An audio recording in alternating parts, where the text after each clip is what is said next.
Bonjour à tous, bienvenue dans cette nouvelle capsule vidéo. Aujourd'hui, vous voyez, je suis à la maison. En fait, j'attends 4 clients qui viennent me rejoindre ici pour aller chasser les aurores boréales. Donc, durant cette nuit, en fait, les prévisions sont extrêmement bonnes. On va se croiser les doigts pour que ça arrive, pour qu'on ait des belles aurores boréales à photographier. On s'en va dans Charlevoix, on s'en va loin de la pollution lumineuse pour photographier les aurores boréales. Allez, c'est parti!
Salut tout le monde, bienvenue dans cette nouvelle capsule vidéo. Aujourd'hui, on se dirige dans Charlevoix en fait pour venir photographier des aurores boréales.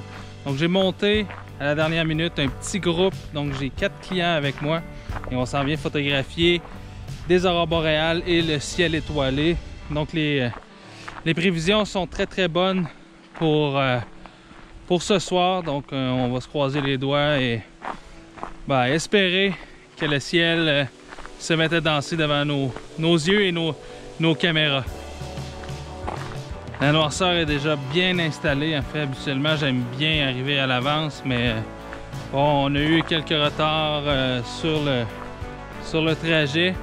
Donc, on va faire avec. On va faire une petite leçon de théorie, de réglage quand on va arriver au sommet de la montagne, où on va avoir en fait une vue 360 degrés. Donc on va voir autant la Voie lactée que le nord pour les aurores boréales. Et c'est là que le plaisir va commencer.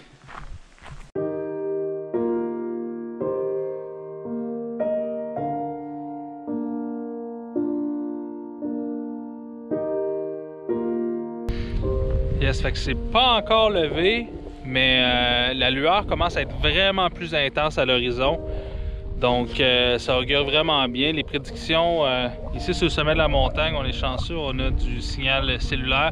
Donc les prédictions annoncent quand même très bien pour dans une heure. Là, il y avait des prédictions pour voir les aurores au-dessus de la tête. Donc d'après moi, ça devrait lever bientôt. Faut être patient parce que ça arrive pas comme ça. Mais déjà avec la Voie lactée, j'ai trouvé quand même des compositions super intéressantes. Il y a de la pollution lumineuse à l'horizon ou la Voie lactée. Fait que je me suis mis un petit peu plus bas, puis je suis monté sur une roche, j'ai mis des silhouettes avec moi sur la photo, donc ça a rajouté un petit personnage, ça ajoute un peu un effet de grandeur à la Voie lactée, donc super intéressant. Après ça, j'ai capté donc la Voie lactée, ce que je parlais, donc c'est le cœur galactique. J'ai capté également l'autre côté qui est un peu plus au nord de la Voie lactée. Je sais pas ce que ça va donner, mais bon, on va se croiser les doigts pour... l'activité a l'air à commencer à s'activer avec les aurores boréales, donc je pense que ça va être bon. Bon, c'est le temps qui va nous le dire.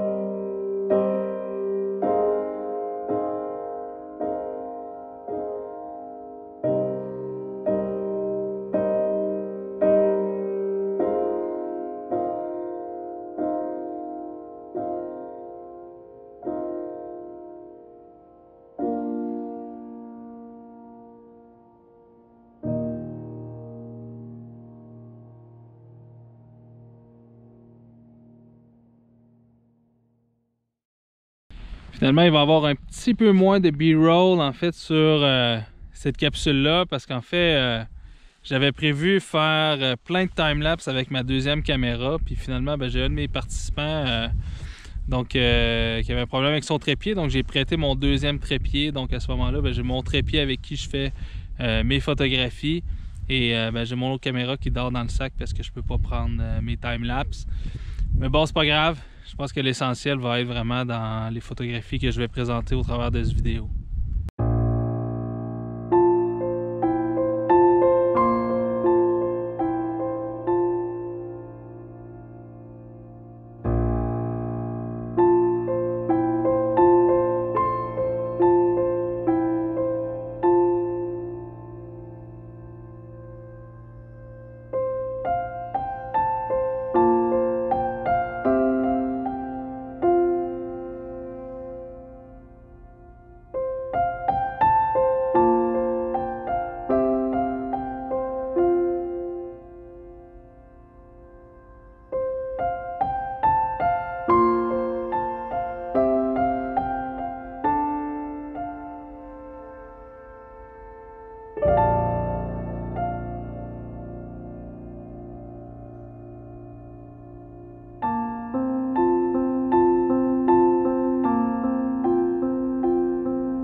Ce qui est bien important si vous faites la randonnée de nuit, comme on fait aujourd'hui, c'est de toujours faire du bruit lorsque vous vous déplacez.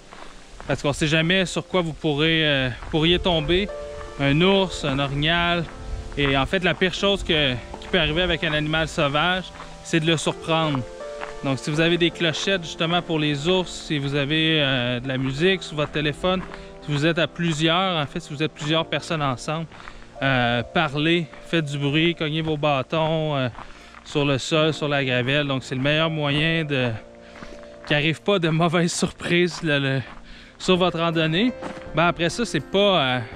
donc les rencontres sont plus ou moins... sont pas très fréquentes en fait sur les sentiers de randonnée. Mais tout de même, on est mieux de ne pas prendre de chance. Vaut mieux prévenir que guérir. Si la photographie de nuit vous intéresse, je vais mettre en ligne une formation complète de la préparation jusqu'à la retouche en passant par la prise de vue. Donc au niveau des équipements et tout ça, je vais tout parler de ça dans cette formation-là. Donc ça va être en ligne vers la fin de l'automne ou au début de l'hiver sur mon site internet www.jeremylf.com. Vous pouvez aller voir et vous inscrire à mon infolette. Donc je vais tenir informer les abonnés par courriel.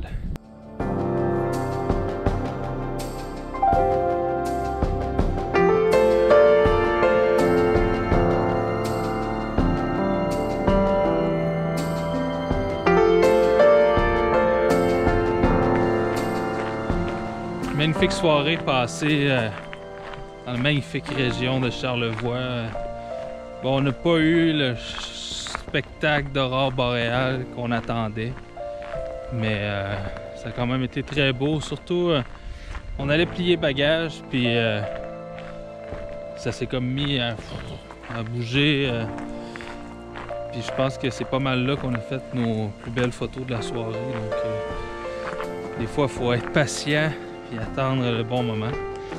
Mais non, c'est pas mal, tout le monde était pas mal satisfait de ce qu'ils ont fait en photographie. Des photos de la Voie lactée, les étoiles, photos du paysage. Je pense que ça a été très bien, mais je pense que pour les aurores, ce ne sera que partie remise parce que je pense qu'il y a un beau potentiel ici. Mais ouais, une très belle soirée, pas chaud, il faisait, je pense, samedi environ 6 degrés sur le thermomètre, donc là-dessus que les gants n'ont pas été de trop, puis ouais, je pense que ça a super bien été, tout le monde est bien content. J'espère que vous avez aimé cette capsule vidéo. Si c'est le cas, n'hésitez surtout pas à cliquer j'aime, à commenter, à partager avec vos amis, c'est toujours super apprécié. Vous aurez jeté un petit coup d'œil sur mon site web www.safariphotonaturequebec.com pour voir mes prochains ateliers qui s'en viennent. Et surtout d'aller vous abonner à mon infolette sur mon site www.jeremylf.com pour ne pas manquer toutes les actualités qui se déroulent autour de ma photographie. Et c'est également là que je vais aussi partager en fait mon tutoriel sur la photographie de nuit lorsqu'il sera disponible à la fin de l'automne ou au début de l'hiver. Donc voilà, on se dit à la prochaine. Ciao!